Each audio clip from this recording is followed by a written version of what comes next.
Hey, I have something really cool to show you about the brain. It's something called the BBB, the brain-blood barrier. Have you ever heard of it? No? Well, let me tell you about it. Come on in and have a seat. Class is in session for the BBB. The brain-blood barrier comes in three different cell types, as you see. Endothelial cells is a basic structure, but there's something basic about. My name is Joshua Moses. I'm in the College of Medicine in the Department of Physiology, and my research focuses on inflammation after spinal cord injury.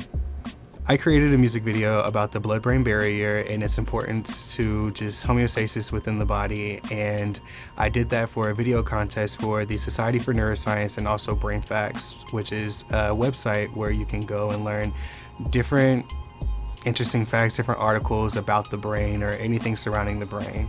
I've done videos before, music videos, a lot of acting videos and skits and things like that, and I really wanted to be very creative.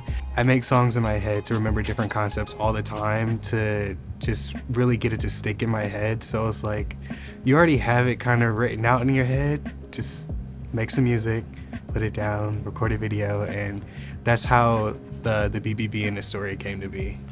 I've already started kind of wanting to do science communications in my own way, especially in mass media, because when I started my PhD program, I started the brand of the PhD himbo and kind of bringing that, my tagline is I'm the male Elle Woods. It's she wasn't necessarily what you see in law school, and I really felt that, especially being a person of color and also going to these big scientific conferences. I didn't really see a lot of people like me, but I always had that support around me to keep telling me that I could do it. So when I got into my PhD program, I was like, I want to inspire other people that they can do it, even though they may not see others exactly like them. So I've always been both a right and left brain type of person at the same time.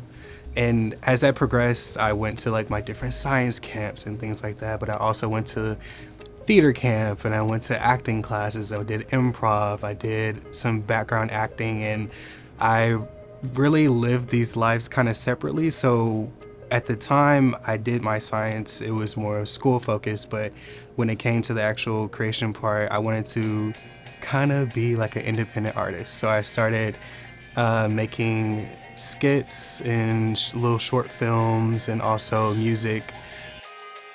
Some of my biggest inspirations for science communication actually come from Bill Nye, Magic School Bus, Sid the Science Kid, and also Neil deGrasse Tyson, Dora the Explorer. You can see a lot of those influences heavily in this video specifically. I wanted to give it a Dora type of feel. So it's kind of like a call and response, but it's also very repetitive, so it kind of sticks in the brain. So that's where the chorus comes in and the actual visual aspect of me as a teacher singing the words and singing the hook of how important the BBB is, and then having the kids, which is just me in different clothes, repeating it back. I will say translating the science has been one of the biggest challenges. It's more so how to find the right words to put into the media, so that way you're also giving the right detail and being accurate, as accurate as you can, while also being transferable to different audiences. It really opened my eyes to people are very receptive to other forms of media and trying to understand science. You don't have to be as serious and uptight as a blog on a website. You can have fun, you can do skits, you can make music videos, and people will receive them, and there is an audience for you and the type of media that you're making. I really want to give an opportunity to those that want to learn science or maybe a little intimidated, and I want to give them a soft introductory to it and just bring them in and let them know that the science that we do is for them, and we want you to be able to understand and that anybody can do it. That's the impact that I want to have. Well, that's it for today. I really hope you enjoyed today's lesson about the brain-blood barrier and you learned something new. Come back next time for a new topic. See you later.